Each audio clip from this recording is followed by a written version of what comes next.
Baik teman-teman ya, kita sudah bicara tentang apa eksistensi.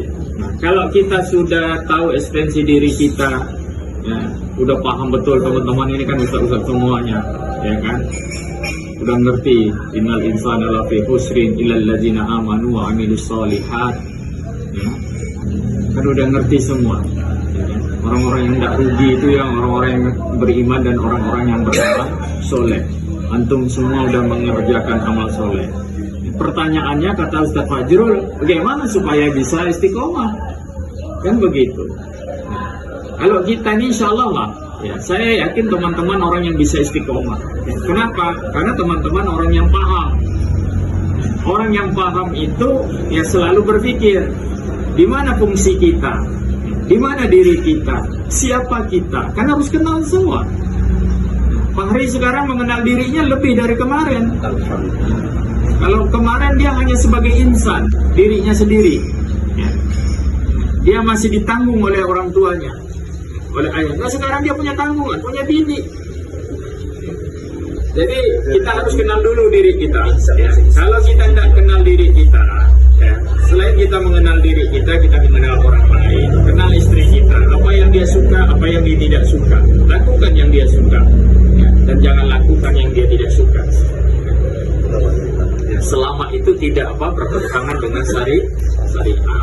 Ya. Jadi caranya kalau istiqomah itu Ustaz Fajrul kita harus paham dulu. Ya. Kita pahami syariat ini bagus-bagus.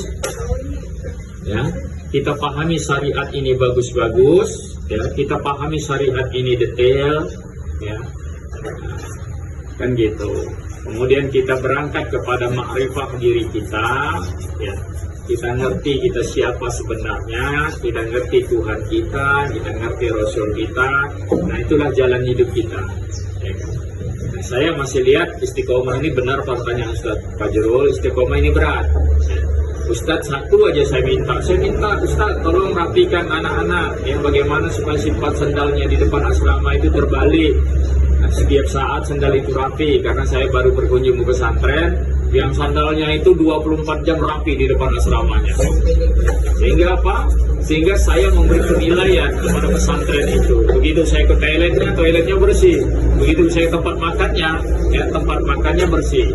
Nah, tapi begitu saya pergi ke tempat pesantren yang agak lebih besar lagi, ya, tempat makannya kotor, ya, macam tempat orang habis perang dunia kedua, ya, sendalnya semeraut, sepatunya kemana-mana, ya, toiletnya saya mau buang air cari centong tidak ketemu, pada toiletnya ada 18 toilet, satu pun tak ada centongnya. Nah ini satu hal yang harus kita pahami, ya. Kalau kita bisa istiqomah aja ngatur santri sendalnya, ya, itu luar biasa, ya. Duhanya begitu ada kata Ustaz Bahar, petugas duha, petugasnya awal-awal udah turun, ya. Punya niat, punya kiat bagaimana supaya santri seluruhnya harus sholat duha, ya, istiqomah aja yang begitu-begitu, yang kecil-kecil itu insya Allah buahnya sangat luar biasa.